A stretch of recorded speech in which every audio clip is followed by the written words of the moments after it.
بتبدأ قصتنا على أطراف حي الخليفة العريق، وبالقرب من المقطم بين الأزقة القديمة والبيوت اللي الزمن نسيها. كان في فيلا كبيرة كده واقفة لوحدها كأنها شاهدة على عهد كامل، مش مجرد بيت كده والسلام، لا دي كانت أشبه بقصر صغير من بيوت العائلات الكبيرة. في ليلة خريفية يوم 10 نوفمبر وتحديدا سنة 1960، الجو فيها مكتوم.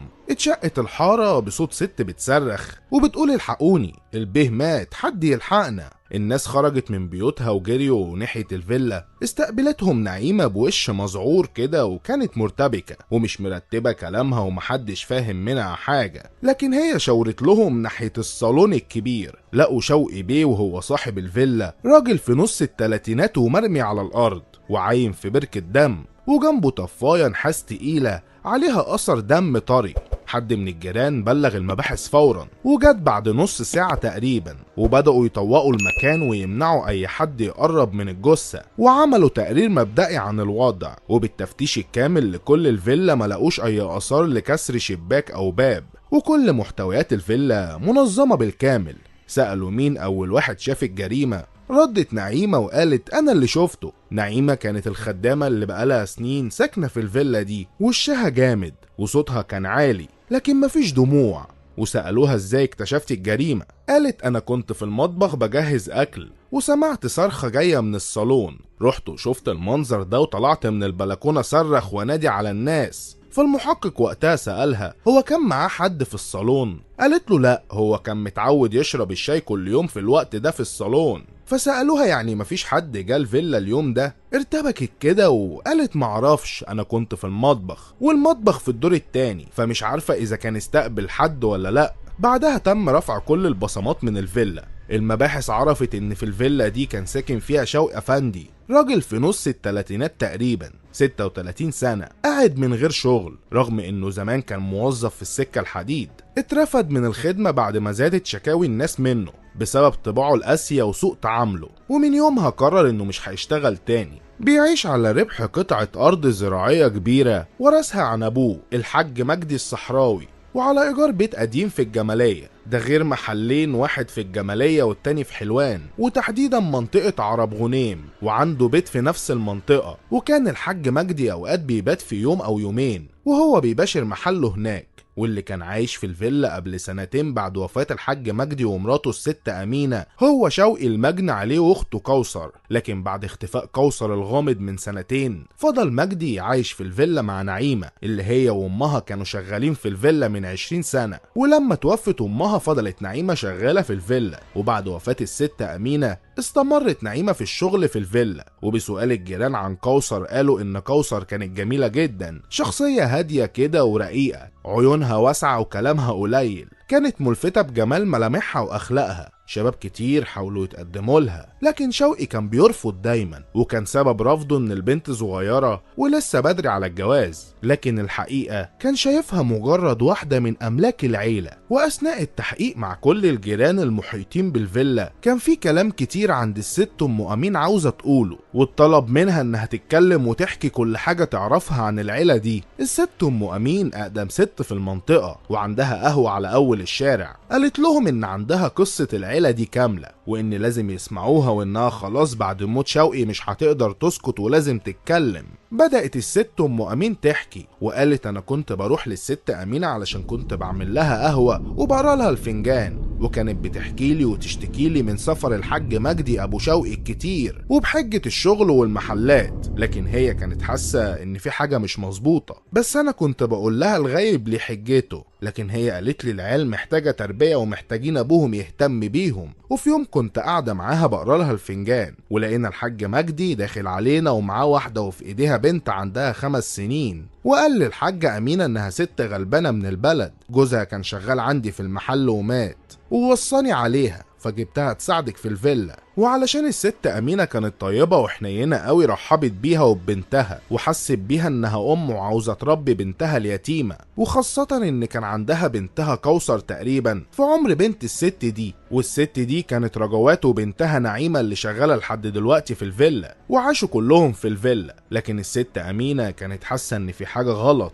خاصة اهتمام الحاج مجدي بنعيمة، وكان بيجيب لبس العيد لكوثر بنته والنعيمة زي بعض، وكان بيقول للحاجة أمينة إن دي يتيمة خلينا ناخد أجر فيها. والست أمينة رغم إن كان في حاجات مش فاهماها، لكن زي أي ست بسيطة كان همها ولادها وبس. وفي يوم الحاج مجدي كان رايح شغله وأغمى عليه في الشارع، فالناس جابوه وروحوه بيته، ولما جابوا الدكتور قال انه اتصاب بجلطة في الدماغ ولازم ياخد علاج ويرتاح. في ايامه الاخيرة طلب من امينة ورجوات انهم يقعدوا معاه ويقفلوا باب الاوضة عليهم. وقتها قال لامينة ان رجوات تبقى مراتي وان نعيمة بنتي وان لازم تخلي بالها منهم وما تحكيش الموضوع ده لاي حد. وكانت صدمة للست امينة، لكن ما قدرتش تعمل حاجة وهي شايفاه بين الحياة والموت، وما غيرتش معاملتها لرجوات ابدا. لكن على العكس دي بدأت تعاملها كويس وكمان تهتم بنعيمة اكتر. وبعد يومين الحاج مجدي توفى، ورجوات فضلت في الدرة وفضلت خدامة هي وبنتها في الفيلا وما اتكلمتش ابدا. وبعد سنة تقريبا في يوم رجوات كانت رايحة بلدها زي ما بتروح دايما كل اول شهر بالقطر، ويومها حصل حادثة كبيرة، تصادم بين قطرين وقتها، وكانت من ضمن الضحايا الست رجوات. وجا خبرها للفيلا وكان الحزن مخيم فيها، وبنتها نعيمة وقتها كان عندها 7 سنين. الست أمينة احتضنت نعيمة وعملتها زي بنتها كوثر بالظبط. وبعد 5 سنين تعبت الست أمينة تعب كبير وحست انها قربت تموت، فجمعت البنتين وكانوا وقتها عندهم 13 سنة، وقالت لهم بالسر اللي كانت مخبياه عليهم، ووصتهم انهم يخلي بالهم من بعض وما يسيبوش بعض ابدا. وقالت لنعيمة ان شهادة ميلادها في شكمجية جوه دولاب اوضتها، ولما تكبري هتلاقي اثبات حقك فيها. وبعدها كبرت كوثر ومعاها نعيمة وكانوا بيناموا في اوضة واحدة، وكانوا دايما بيستغربوا ليه الست أمينة ما قالتش السر ده لشوقي. لكن للأسف اللي شاهدين على كل القصة ماتوا ومفيش أي حد يأكدها غيرهم. والصندوق اللي ما بقالوش أثر بعد وفاة الست أمينة، كوثر ونعيمة كبروا وقرروا انهم يواجهوا اخوهم شوقي بالسر ده، وفعلا واجهوه لكنه انكر وقال لهم انتوا بتخرفوا، نعيمة دي خدامة هنا وبس. ولما قالت له نعيمة على الشكمجية اللي في الدولاب المقفول، كان رد فعله انه قفل الأوضة بالمفتاح وبقالها سنين مقفولة وممنوع حد يفتحها. بعدها سألوا الست ام امين امال فين كوثر، فاتكلمت بأسى وقالت محدش يعرف عنها حاجة من 2 سنين، وانها كانت جميلة. وقالت ان نعيمة اختها كانت بتحبها قوي وانها تغير حالها بعد اختفاء اختها. فالمباحث بدأت تسأل ناس كتير من الجيران عن سر اختفاء كوثر وايه قصتها. فواحد من الجيران قال ان كوثر دي مختفية من 2 سنين، شوقي اخوها قال لنا انها سافرت لكن احنا كنا شاكين. وقال ان كوثر كانت بتحب شاب اسمه امين وجاي يتقدم لها، لكن شوقي طرده، ومن وقتها والبيت بقى ساكت خالص ومفهوش روح. بعدها تم استدعاء امين اللي كان متقدم لكوثر، امين عبد الحفيظ، شاب من نفس الحي، حضر للتحقيق. قال بنبرة كلها وجع انا وكوثر كنا بنحب بعض. في يوم رحت واتقدمت لها رسمي، جبت والدتي وقلنا نخطب، لكن شوقي اتجنن وقال لي انت طماع عاوز تطمع في ارضي وبيتي، وطردنا. وقال انها قبل ما تختفي بيوم شفتها في السوق، قالت لي هنروح نكلم ناس من كبار الحي يشوفوا حل، واتفقنا نرجع سوا تاني يوم لكنها اختفت. وقال شوقي كان عنده هلاوس وكان مفكر اني جاي اتقدم لكوثر طمعان في فلوسها، وكان بيقول انا الراجل الوحيد، الميراث كله ليا، لا نعيمة ولا كوثر ليهم حاجة. وما كنتش فاهم علاقة نعيمة بالموضوع ده، لان كل اللي اعرفه ان نعيمة خدامة في البيت. لكن لما سألت كوثر عن نعيمة وليه اخوكي بيقول كده، قالت لي ده موضوع يطول شرحه وهفهمك بعدين. لكن للأسف ما شفتش كوثر تاني وانقطعت اخبارها تماما، وحاولت كتير ادور عليها لكن للأسف ما كانش فيه فايدة. المباحث بدأت تشك ان اختفاء كوثر مش عادي، وابتدت تسأل الجيران بعلاقتها بنعيمة. الناس في الحي واللي كانوا ما يعرفوش ان نعيمة اخت شوقي كانوا بيقولوا ان نعيمة دي كانت ساكنة معاه لوحدها، ما كناش نعرف هي مين، كنا فاكرينها مراته بتتحرك بحرية في الفيلا وان علاقتهم غريبة. بدأت المباحث تفكر هل ممكن تكون هي اللي قتلته، غيرة ولا طمع ولا في حاجة قديمة. لكن لما واجهوها بالكلام اللي اتقال عليها قالت بكل هدوء انا مش مراته، انا اخته، واسألوا الست ام امين، هي عارفة كل حاجة. امي كانت خدامة هنا واتجوزت ابوه وخلفتني، لكنه مات قبل ما يثبتني، وشوقي كان دايما بينكرني. كلام نعيمة في الوقت ده بيأكد رواية الست ام امين اللي قالت نفس القصة وانها اخته. ومن ناحية تانية عرفوا ان شوقي المجني عليه كان متجوز قبل كده من ست اسمها زهيرة. بعدها تم استدعاء زهيرة طليقة شوقي. قالت شوقي كان بخيل جدا، وكنت بستلف مصروف من الجيران، وكان عنيف وبيزعق على اقل حاجة، وعمره ما اتكلم عن اخته غير وهو متضايق. بيقول انها بتضيع سمعته وبتحاول تسرق حقه. المباحث هنا بقت قدام قضية صعبة ودوافع مجهولة لقتل شوقي، لكن في الوقت ده بيجي راجل عجوز من المنطقة وقال ان عنده اقوال في قضية شوقي ممكن توصلهم لحاجة. فقال انا كنت دايما بشوف شوقي بينزل الجنينة بالليل، يقعد قدام شجرة الياسمين ويبص في الارض، كان بيكلم نفسه وبيكون متوتر وبيحرك راسه بعصبية، لكن ما كنتش قادر اسمع بيقول ايه. والموضوع ده اتكرر اكتر من مرة، وبما اني ساكن في الدور الثالث بالعمارة المقابلة للفيلا فكنت بشوفه بوضوح لكن صعب اسمعه. الشرطة بدأت تاخد الكلام في الاعتبار وقررت انها تفتش الجنينة بتاعت الفيلا. بدأت الشرطة تحفر في الجنينة وفي اكتر من جزء فيها، لكن ركزت اكتر في المكان اللي كان دايما بيقعد فيه. وبعد وقت مش طويل من الحفر لقوا طرف فستان ظهر لهم،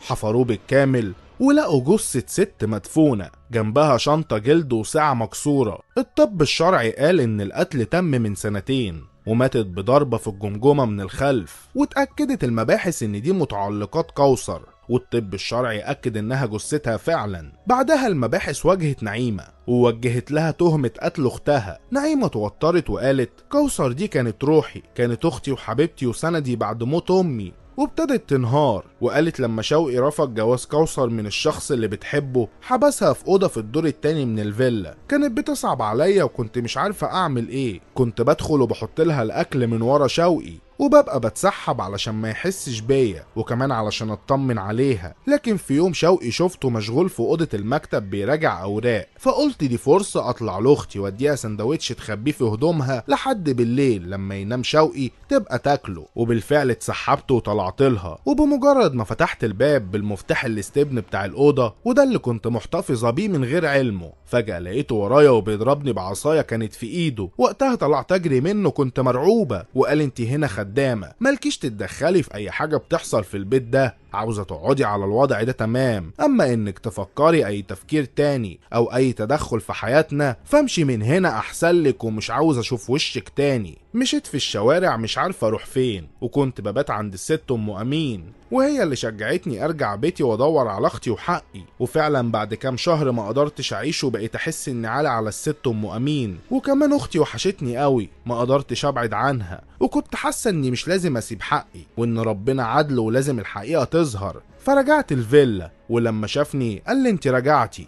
اظن انت عارفه مقامك هنا ايه. رديت قلت له انا خدامه مش طالبه حاجه، لكن خليني اعيش هنا، ماليش اي مكان اعيش فيه تاني. فوافق يرجعني، لكن لما رجعت ما لقيتش كوثر، فسالته عليها قال لي كوثر طفشت. بس انا ما صدقتش كلامه وابتديت افتش على اي اثر يوصلني ليها. سرقت مفتاح الاوضه وقلبت كل ركن فيها ما لقيتش حاجه، لحد قبل موته بيوم شفته بيتسحب للجنينة وواقف جنب شجرة الياسمين بيكلم نفسه. ولما قربت منه شوية سمعته بيقول أنا الوريث الوحيد لأبويا، انتي ما كنتيش عاوزة تفهمي وانتي تستاهلي اللي عملته فيكي. قلبي اتقبض وما كنتش عارفة اعمل ايه ولا اروح فين، لكن اتشجعت وقلت لازم اعرف شوقي مخبي ايه، وجا في بالي انه يكون حابسها في سرداب او مكان سري في الجنينة. نزلت في الليل وعند شجرة الياسمين مكان ما هو كان قاعد، حسيت الارض مرتفعة شوية وكان تحتها حاجة. ابتديت احفر بعتلة كانت مركونة جنب الشجرة، وقعدت احفر بهستيريا يمكن الاقيها، لكن اتصدمت لما لقيت طرف فستان اختي وايد شنطتها. وقتها اتأكدت انه قتلها وتخلص منها علشان الورث اللي جننه وخلاه يقتل لحمه.